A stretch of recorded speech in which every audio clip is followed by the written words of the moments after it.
Hello student, मैं doctor Lata Agarwal, associate professor history, SPC government college Ajmer.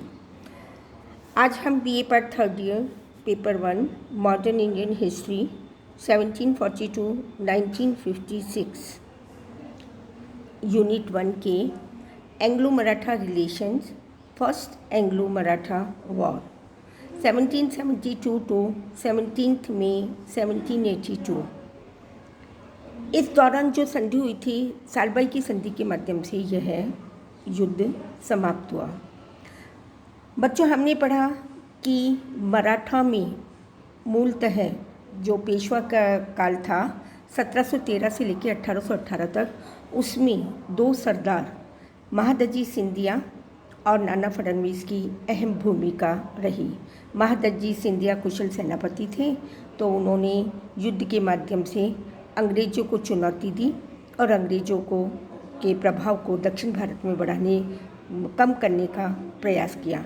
इसी प्रकार नाना फडणवीस ने दरबार में व्याप्त गुटबंदियों को या जो रघुनाथ राव जैसे मराठा सरदार थे, उन्होंने पेशवा का पद प्राप्त करने का प्रयास किया, तो नाना फडणवीस ने उनकी इच्छा को पूर्ण नहीं होने दिया, क्योंकि रघुनाथ राव एक अयोग्य सरदार थे।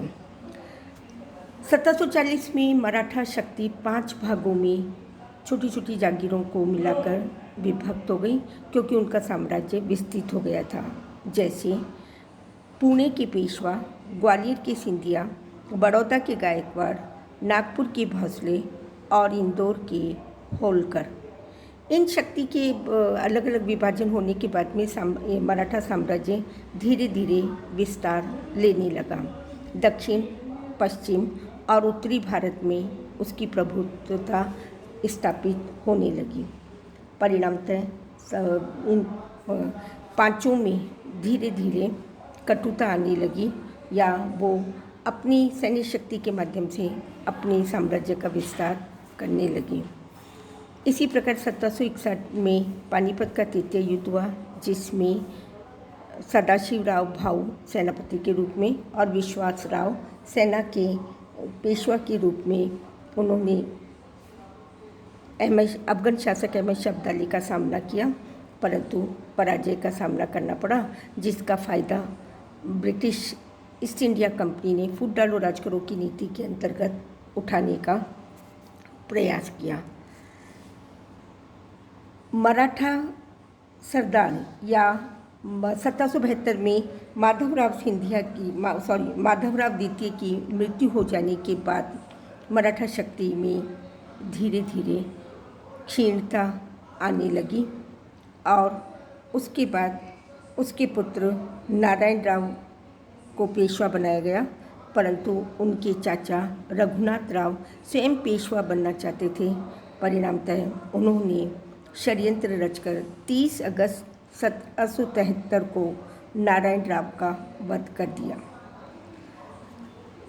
दूसरी ओर उसके चाचा रघुनाथ राव, जो ईस्ट इंडिया कंपनी बम्बई की सरकारी ताक में थी कि मराठा शक्ति में फूट कैसे डाली जाए, उन्होंने रघुनाथ राव को एक संधि के माध्यम से या सूरत की संधि के माध्यम से पेशवा बनाने का आश्वासन दिया।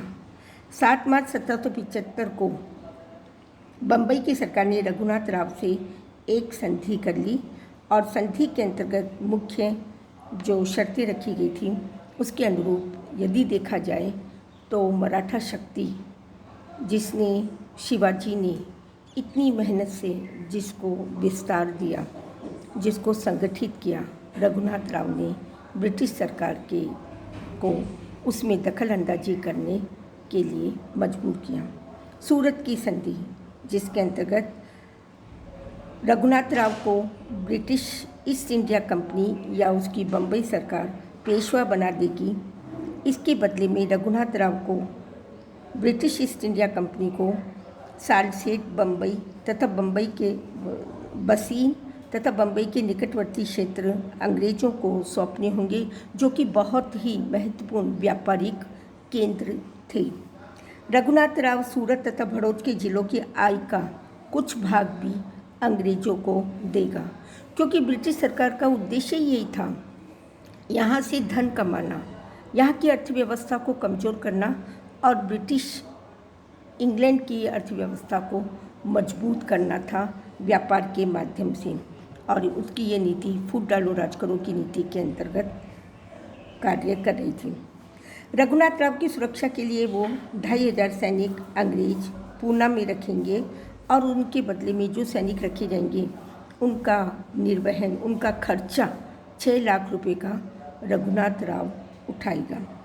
रघुनाथ राव अंग्रेजों के शत्रुओं को किसी प्रकार की संधि नहीं करेगा और यदि करेगा तो ईस्ट इंडिया कंपनी से इजाज़त लेनी अनिवार्य होगी। यदि रघुनाथ राव पूना दरबार में कोई संधि करता है और यदि कोई उस पर आक्रमण करने का प्रयास करता है तो मराठे भविष्य में बंगाल तथा कर्नाटक पर आक्रमण नहीं करेंगे। इस प्रकार हम देखते हैं गवर्नर जनरल वॉरेन हेस्टिंग्स या ईस्ट इंडिया कंपनी की उसकी इच्छा पूरी हुई और अंततः मराठा शक्ति धीरे धीरे अंग्रेज़ों की ओर झुकने लगी। कल हम प्रथम युद्ध का वर्णन पढ़ेंगे, किस कारण। धन्यवाद।